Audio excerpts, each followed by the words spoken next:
Hey guys, welcome back to our podcast. Today I have a special guest. This is my one and only mother, the apple of my eye, my twin, my everything. Stop.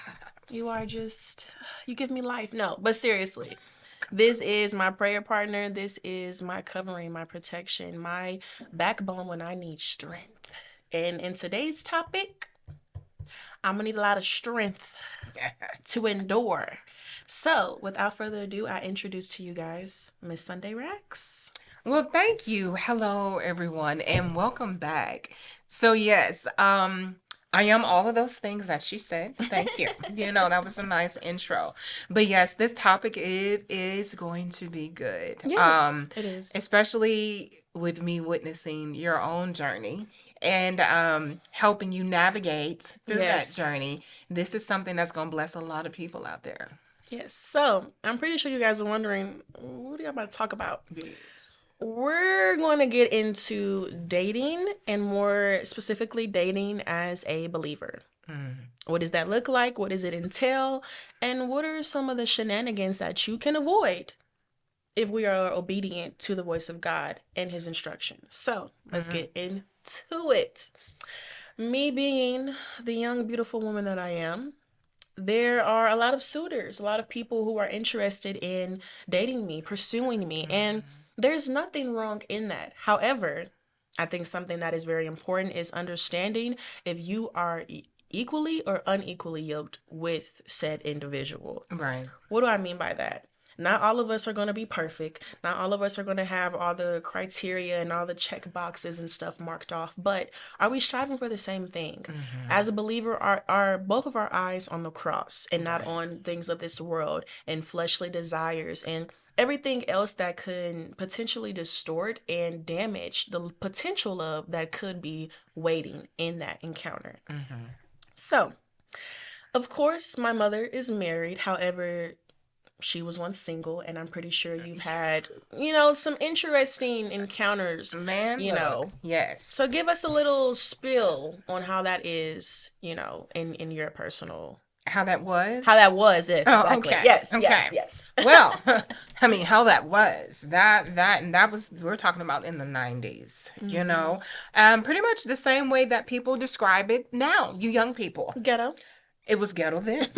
You know, um Dating for me back in my single days was a chore. It seemed like, I was on the route, that highway, and the route, that highway that was taking me on the route was leading me to the guys that were not ready to settle down. So I don't know if that was, we just gonna say it was 45 north, around 45 north and Tidwell area, because it's kind of rough over there. Yeah. So my dating life was rough. Like, I felt like the guys that I was coming in contact with were not serious, or either they were lying about being single, and I was finding out after the fact. And I'm like, okay, why is it so hard to find someone that's really single, A, B, that is really single and faithful, or it's not just all about sex? Hello. Like, it was hard finding someone, and I was just like, okay, Lord, like, I don't, like, clearly my head keeps hitting the pavement. Like, I'm steady being presented with the same type of, like, is it me? Like, am I, do I really suck at picking guys? Like, clearly that was part of the problem as well. Yeah.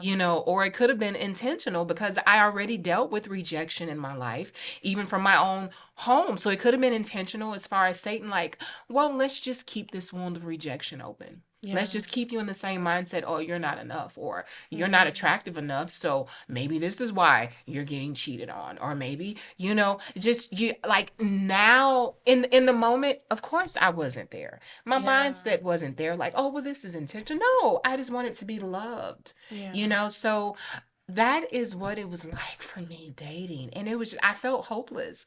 I felt like, man, you know what? I don't even want to be in a relationship. But by the time I got through dating the last guy I had dated before I met my husband, when I met my husband, y'all, I felt like a whole dude. Because I told him, I was like, I'm not looking to be in a relationship, you know? I'm just looking to have a little fun. I know that sounds like a man, but that's what I was like. I'm done with relationships. Yeah.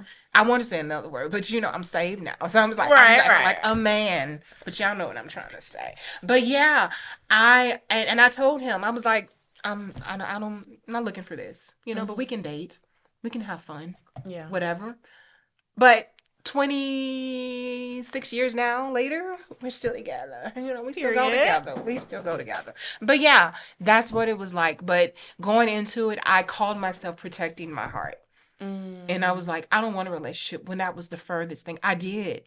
But to protect myself, I was like, I don't want to date. I don't want a boyfriend. I don't, but that was just a fake guard I was Yeah. putting up. Because that blocks the potential letdown, the potential, things Yes. falling through and not happening the way that you intended it to. And just what you say, that I feel like an important note right now that I think a lot of people need to grasp is we need to be intentional about dating out of an healed place. Mm-hmm. Out of a place that has surrendered over those insecurities, that has Right. sat and dealt with God in this season of singleness that you're in right now. Me, okay. Her. dealing dealing with those things while you're single, because when God does give you into that relationship, because the goal is marriage. I don't Right. know about any other believer, but I don't want to just be dating somebody for 7+ years and it's not going anywhere, i.e. marriage. So the goal is marriage, but before you can become a wife, have you healed the parts of you that are still single? The parts of you that are not attached and your identity has not been morphed Mm. in with someone? Because it's true. When two are joined together, they become one. Yeah. So we can't both have baggage on both ends and expect something beautiful to come out at the end. You cannot. You I mean, can't. we came in loaded up with so much baggage. Like between my husband, I like so much baggage it filled up a whole airplane. Mm. You know? But to me it didn't look like baggage. To me it was just this is how I grew Life. up. Yeah. This is what I saw. But not realizing that baggage unhealed me bringing in what I saw in my household, thinking that this is what you bring into marriage, that didn't work. So Mm-hmm. it's good now that we're having the discussion for the people that are single, that are wanting to get married. Make sure you heal you first before you say I do, so that way you're not bringing all of your mess. And even if you may be like, well, what about him? Don't worry about him. You can only worry about yourself. So Yep. if you do the self work, even if he is unhealed, the healed, you can help heal him. Amen to that. That was pretty good. That That's was really good. I want to do like the young people do. That was tea. This Oh, one. okay. Yeah, that. Anyway, that was really good. And I feel like another point that I wanted to bring up when it comes to being intentional about the healing process and the journey of singleness that a lot of people like to skip over. Just being transparent. If I could skip over, I would. However, I see the value and importance of, okay, God, it's just me and you. Let's get down to what's really wrong, because failed relationship, failed attempt, failed trial, running into the same individuals who, like you said, sometimes it's just a familiar spirit that's riding your back. And Mm-hmm. until you surrender that desire, you surrender the checklist that we have. I want him to look like this, look like that, drive this, drive that, have this sort of job. Until you fully surrender that and say, God, give me your will, Mm-hmm. give me what you desire, we're going to always, almost always be let down by the expectation that we carry out when it comes to dating. Mm-hmm. I can attest to that. Yeah. Being or wanting to be with individuals who looked good on paper, but Mm-hmm. as you stay with them, as you stick with them, as things are shown and revealed over time, you're like, okay, hold up. I didn't sign up for this. Who is Right. this? Who?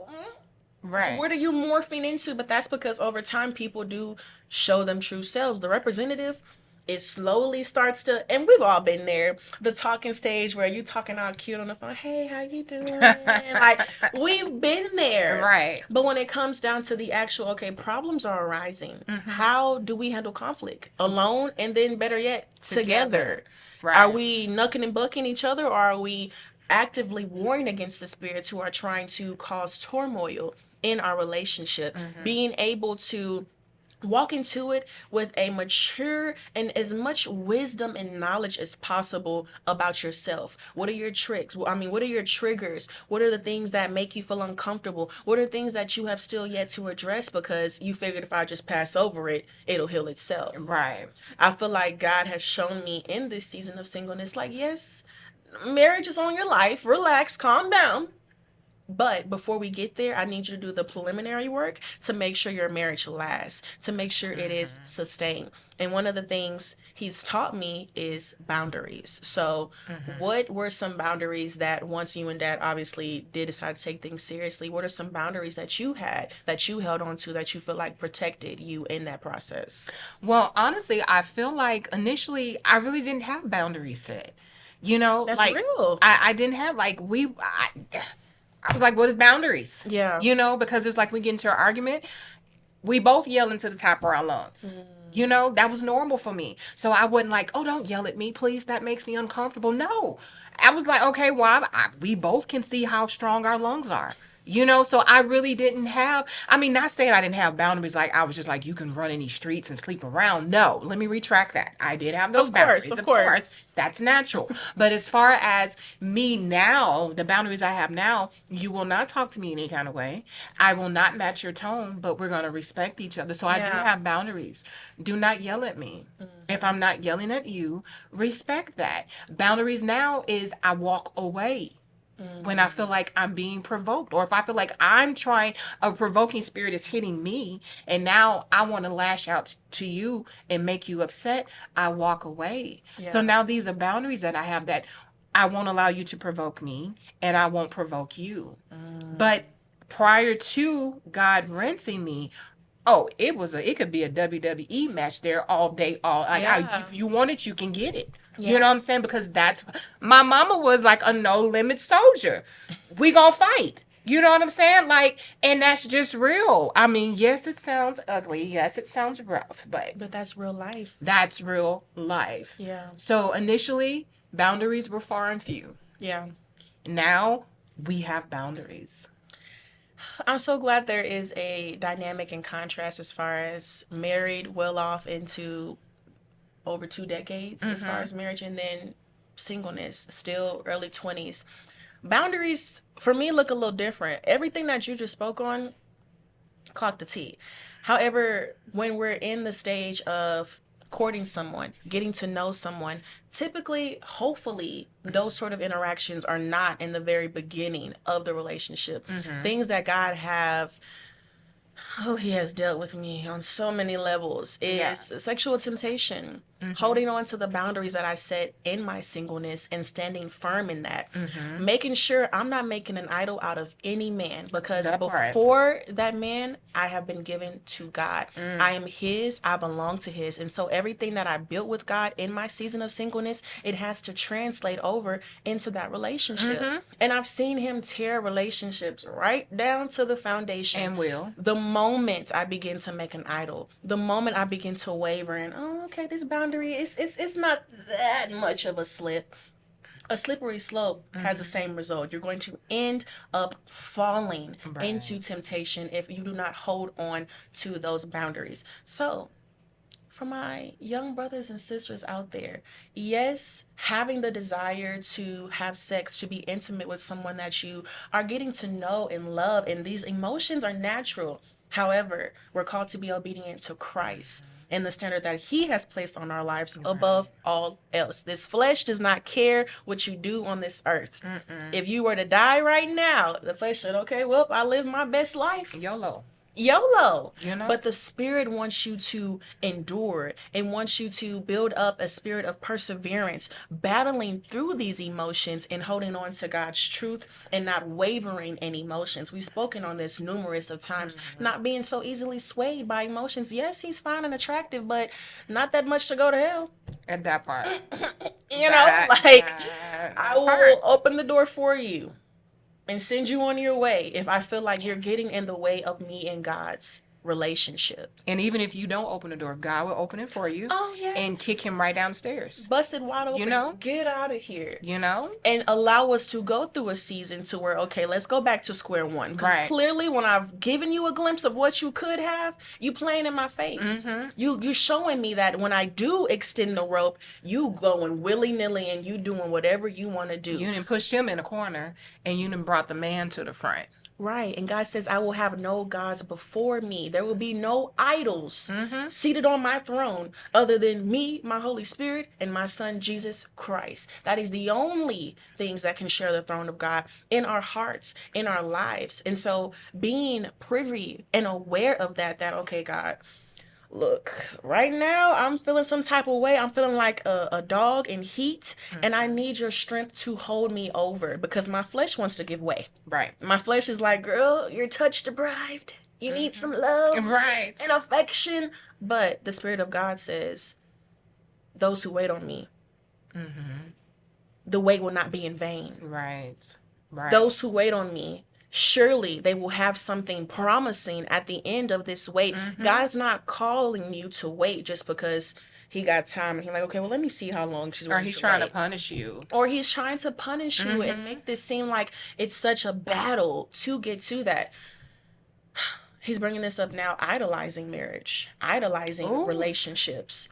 Are you not content with me alone? Exactly. Because an idol is an idol. An idol is an idol. Regardless of what the idol is. An idol is an idol. And ways that you idolize relationships or idolize a man or a woman is if they're the first thing you think about when you open your eyes, the last thing you think about when you go to sleep, the first person you call in the morning, the first thing you do when you wake up is checking your phone to see if they called you, if you text you, or you checking their location. That is an idol. Been there, done that. And God will knock that phone out your hand and cause that man to start acting distant and crazy and stupid. And you like, what's going on? Everything was going good. God said, let me tell you what's going on. I'm going to strip it all away. What's going on is, since I put this man in your life, you've been acting a fool. You don't know how to act. So what I'm going to do, I'm going to take it back like we're little kids. You know, let me take back your little favorite toy you just got for Christmas, and I'm returning it to Walmart. Until you act like you have some sense and you can handle this toy that I've given you. And when you act like you have sense, I'll let the toy back out of layaway. You'll get it back. But for now, I'm snatching it up. Yes, until we learn how to navigate around the toy, until we learn that the gift is not in the toy itself, it's in the gift giver.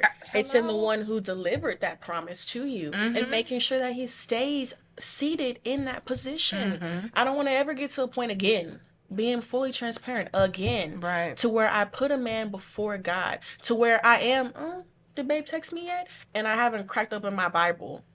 And I haven't done a devotional. And I haven't prayed. I haven't sat with God in my quiet time, but I'm on the phone with him. Hey, babe, what you doing? You want to get... or didn't even say, good morning, God. Thank you for keeping me in my sleep. Thank you for a new day. These are things that God has convicted me on such a personal level. And in the moment, it didn't feel good because here we are justifying it. Okay, but I'm just checking. We're going to pray together. What were you doing before this man was in your life? Exactly. Act like you have some sense. You don't need him to pray together. You don't. He gonna distract you because you think you're praying and you're thinking about what y'all gonna do afterwards. Then that thought of lust creeps in to where the prayer is not even focused anymore. You're ready to get over the prayer so you can do X, Y, and Z. So he can start complimenting me on my outfit and my hair. So I can be given over to flattery and, oh, man, you think I look cute and this. And God's sitting up there like, I tried. I heard your prayers. I gave you what you asked for, but you fumbling it. Yes. So we're going to hit Control Alt Delete, and we're going to start over again. And I'm going to take you back to first period, and we're going to see, we're going to build this trust. Can I trust you next time when you graduate? Are you going to act right? And prayerfully you do. Prayerfully people, and sometimes, unfortunately, people do have to go through that a couple of times. You bump your head, you stumble. Okay, cool. God's gracious enough to keep going back. Let's go back to first grade. Let's go back to our ABCs and our 1, 2, 3s, Right. so that when you get into that algebra class, you know how to navigate and control yourself. Self-control has also been something. Even if I'm not given away to sexual desire and lust and stuff like that, is my mind surrendered to God still? Is this man at the forefront, or am I worried about my work and the mission that God has called me to do, and if this man aligns with it? Not if he looks good as arm candy, not if he fits the aesthetic or the vibe that I carry. Can he hold the mantle? Can he pray? Can he cover me? Can he be my prayer warrior and my partner when things get serious and rough? And a lot of times people don't withstand the test of time. They don't. They don't. And also a thing is, God will reset you as well if you ain't done the work for yourself. So if you constantly saying, well, God, you keep bringing me these wrong men, but he's like, wait, hold on. I brought the good man, but your attitude, your mouth, your control, your snap back, your clap back, like you don't know when to shut up. So you ran them off because you're too controlling, or you're not healed from past hurt. So your insecurity is making you feel like he's looking the other way when he's really not, when he only has eyes for you. So, okay, we're going to boot him and let's restart and let's do the work with you. Yes, and that's why it's so important to manage your season of singleness. Do not wait idly. Do not wait just, okay, God, when no, wait actively. Do the work actively. And God's going to show up. And before you know it, like it says, Ruth was tending to the field.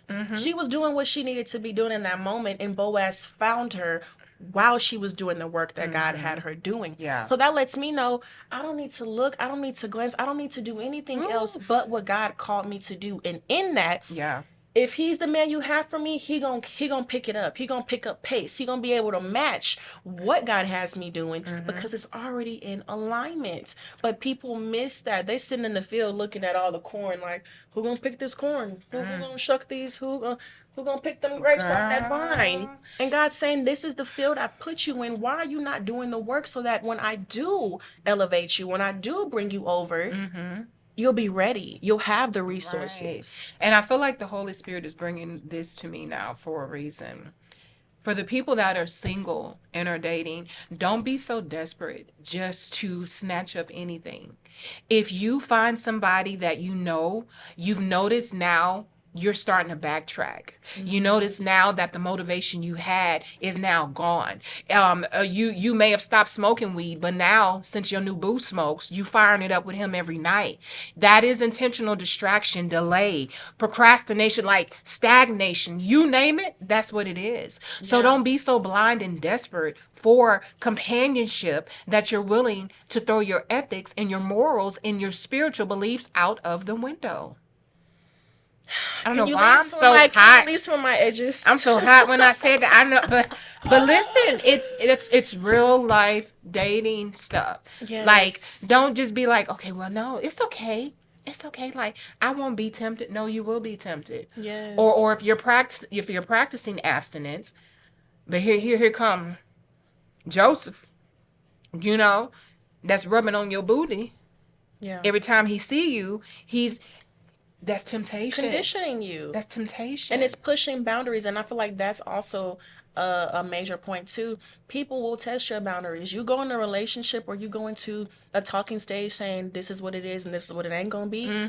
He's most definitely going to test the waters and see how much you're willing to bend and compromise for him. And that's where the idol begins to build itself. Right. You're building a golden calf because you're showing God everything that you made an oath, a promise to me, things that I had to deliver you from, that spirit of lust, that spirit of perversion, to where you can't even see an individual as a human being, but just a sex object. And now you're allowing a man to come and undo all the work that I've built from the ground up with you. When I deliver you from masturbation. Yes. So even if you aren't engaging in full on intercourse, like you said, there are slippery slopes. There are doors, baby doors that are slowly unlocking until you get to the bigger offenses, because it's all sin in God's eyes. It's all sin but the enemy will make you think, well, as long as you're not having sex with him, you need to release some pressure.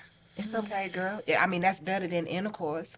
No, that is still sin. Yeah. That is still an open door. Yes. You know, so you have to be mindful. And sin only grows a bigger appetite. Yeah, you may start off just masturbating, playing with that rose, but now you're ready for the real thing because that spirit of lust has not been fulfilled by you just Absolutely not. DJing. And it's not going to be fulfilled. It's not going to stop there. No, especially when you're having sex out of the will of God. Like I said, two different dynamics. When you're in marriage, this is not something that is a topic of discussion because God said the marriage bed is undefiled. Right. However, before we get there, I need to make sure me within myself is undefiled and I stay that way so that when God does usher me into that blessing, I'm not going in with worldly mindsets, with worldly programming that will cause me to act and do things to where why all of a sudden people craving and desiring things in the marriage bed that God deliberately is against. Right. I would also like to mention, as far as going back to boundaries and what that looks like, not wavering in them. And when I say waver, even the thought you mentioned earlier, as far as, okay, well, I mean, this isn't as bad as full-on intercourse. Catching that thought when it happens, because let's be real, it's going to happen. Absolutely. This is not something you should be ashamed of, something that you should beat yourself up about. You are with someone who you find attractive, who emotionally, physically, spiritually stimulates you in a way to where these desires are naturally, this is God's design. He says, be fruitful and multiply. Right. And that translates from different things, not just in the aspect of sex. But when we're talking about dating, this is a desire that happens. When that desire happens, though, something that I've ignored quite a few times, we had to check point with God. Okay, God, look, you know I'm horny right now. You know this is a desire that I want to fulfill. However, I'm choosing to be obedient to you. I need your strength because in this flesh, I'm ready to jump on him. Right. But because of my devotion and my love for you, I'm willing to deny myself that instant gratification because I know in giving in that condemnation, shame, guilt, remorse, all these things. And if God is really serious, give me the whole relationship. Right. And if you don't have to go through that, then Put don't. yourself through it. And not to mention all those things you just mentioned was enough for one. But then what you left out was all the spiritual warfare that comes from opening all of those doors when you're operating through disobedience. Yeah, and you know, soul ties. Yeah. Let's talk about it. It's not just sexually transmitted diseases, it's sexually transmitted demons as well. You are going out of the will of God, you're gonna mess around and find out who you exactly are yoking yourself to. Wait, hold on. Did you say sexually transmitted demons? Yes. I was like, that's the STD as well. Yeah.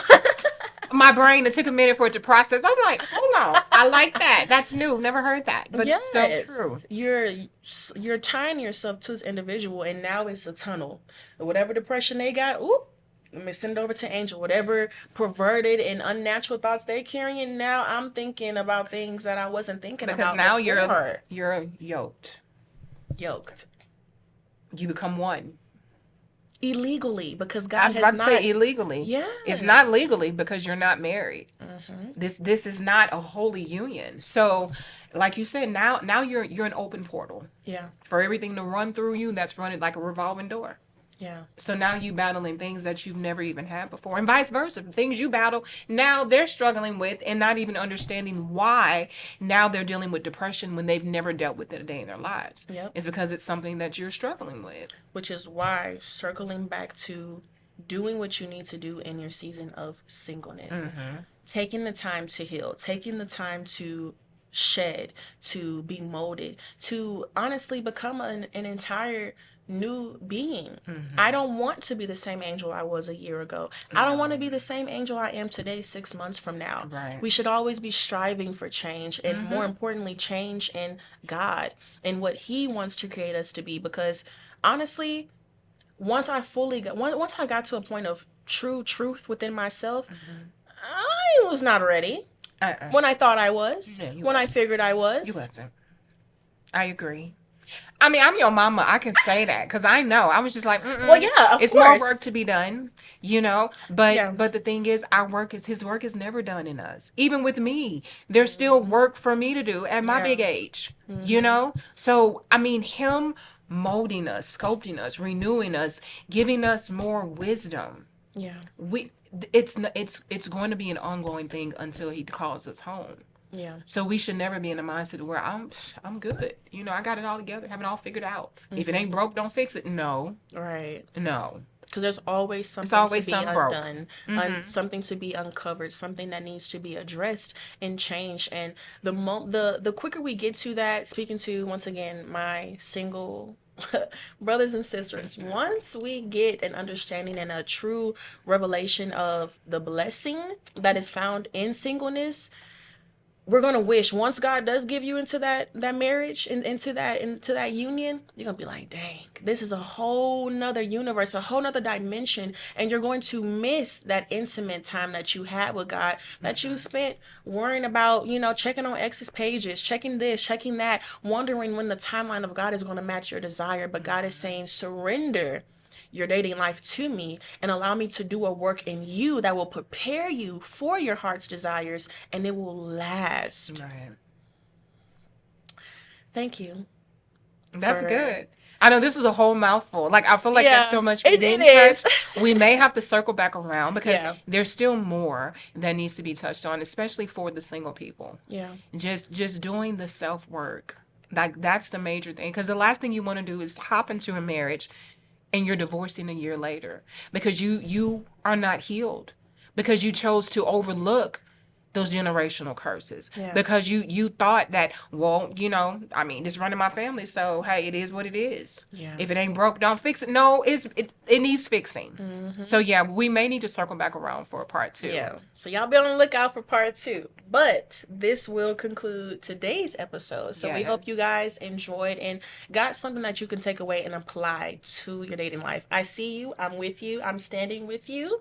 And we got this. So until next time. I was about to say, and I'm living proof. Yes. That it can work. It will work if you're willing to put in the work. If you're willing to put God in the center of your marriage, in the center of your relationship. And that's another topic for another day too. So even if you're in a marriage where you're freshly into it and you seem like all hell is breaking loose, I'm a living, walking, breathing testimony. I have been through it all, y'all. And I say all, I mean all. It can be done. And God can change and fix anything. Amen. So you can go ahead and close it out now. I just had to say that. Period. And I mean, that concludes today's episode. We hope you guys tune in for the next one. And until next time. See y'all. Bye.